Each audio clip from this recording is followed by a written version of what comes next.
Oh, okay. All right. This is going to be my review of The Force Awakens, Star Wars The Force Awakens. A lot of people have pointed out how the film was basically a ripoff of Episode 4, and it was.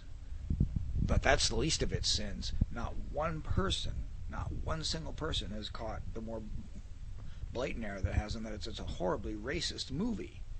And I hadn't considered it myself until I thought about it more contemplatively. Think about it. Here you have Finn escaping from the hegemonic conquerors, the First Order. Now, he was part of that hegemony, but he was still, the slavery analogy just couldn't be more obvious. He's a black man who escaped from the mostly white-run First Order, and it's implied that the entire leadership of the First Order is white. So the slavery analogy just couldn't be more obvious. And then the movie turns into a white savior narrative because he links up with Finn, or Rey, excuse me, and she saves him. He actually is saved first by Poe, because it's true that he rescues Poe. Yes, he does. However, Poe is the one who ultimately pilots the TIE fighter to get him to go to help him land on Jakku. Poe is the more heroic figure. He's the one who pilots the TIE fighter. And then later he's saved by Rey on more than one occasion. And in the end, he fights Kylo Ren with a lightsaber, gets his ass kicked, and Rey has to come to his rescue again. So it's a white savior narrative in space. Now, for those of you that don't know what the white savior narrative is, well, if you've been to a movie in the last 25 years, you've seen this. Dances with Wolves, Avatar, The Blind Side is the female variation. Basically, you've got a white person who goes into, a community of people of color and saves them, and they become the most amazing person in the history of that society. And this is a trope that's been done. Even Lincoln, which is a true story, was still a white savior narrative, although Lincoln really did free the slaves, but it's still a white savior narrative.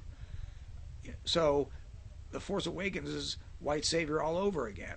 This time it's white savior in space. And for all the bad, videos I've seen here on YouTube that, praise the film, or that criticize the film for being derivative, and for the people who outright don't like it, nobody has caught that and figured to look even deeper. I mean, the stuff about it being a remake of Episode 4, forget all that. That's minor. The bad writing, the lame dialogue, that's minor. What's far more egregious is it was horribly racist. I heard people praise the new characters because they said, oh, it was nice to have a person of color in the Star Wars movies because the previous films didn't. Do you people have short memories? Remember Lando Calrissian in the original trilogy? He was, first off, and he was heroic because he was a white man in a position of great authority. He was the leader of Cloud City. Now, it's true that he started out as a villain because he sold Han and Leia to the Empire, but then later he became a hero. He rescued Han, and then he also was a rebel general. So he was a very heroic guy. He didn't need anybody to save him. And then you had Mace Windu in the prequels, who was a Jedi master on par with Yoda, and equally as powerful as Yoda, and in a position of great authority. Same thing. So for anyone who says, well, there were no blacks, people remember, do you people have short memories? But Finn was not a positive, and then he was used mostly for comic relief. So the biggest problem with this movie is that it's horribly racist. So hopefully, and I'm not trying to turn anybody against the film, but the reality is it is a white savior narrative. And if you have any questions about what a white savior narrative is, look it up. It's a standard trope, and most film scholars will tell you. I mean, again, science fiction films can have that in it.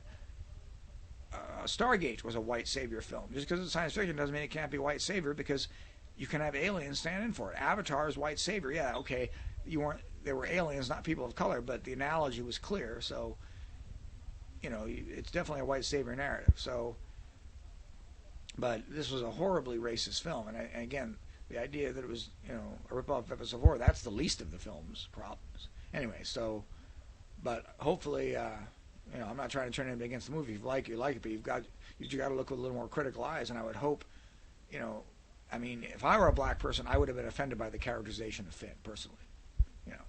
I would have been offended by the fact that he was, and the fact that he was a janitor, which is also illogical. I mean, why would the First Order even use humans to do that type of job? I mean, for sanitation, you'd think they would use droids. Why would they use a human? That seems rather demeaning. I know people say, well, it's just a job. Yeah, I know, but why couldn't he have been, an intelligence analyst or something. That would have made him more interesting. And what would make the character even better is if he'd actually been a commander, a stormtrooper commander, like a captain, like Captain Phasma, or maybe even a colonel or some high-ranking officer, still a stormtrooper, but somebody in a position of authority. That would have made his decision to defect even more poignant, because then here was a guy who was a leader of men and maybe had given orders to kill in the past, and now he was rejecting that. I think that would have been much more interesting. Anyway, this is not a rant. This was just my thoughts, but you've just got to look at the film more critically, and it is a horribly racist film, and it's basically a white savior narrative in space. So, signing off.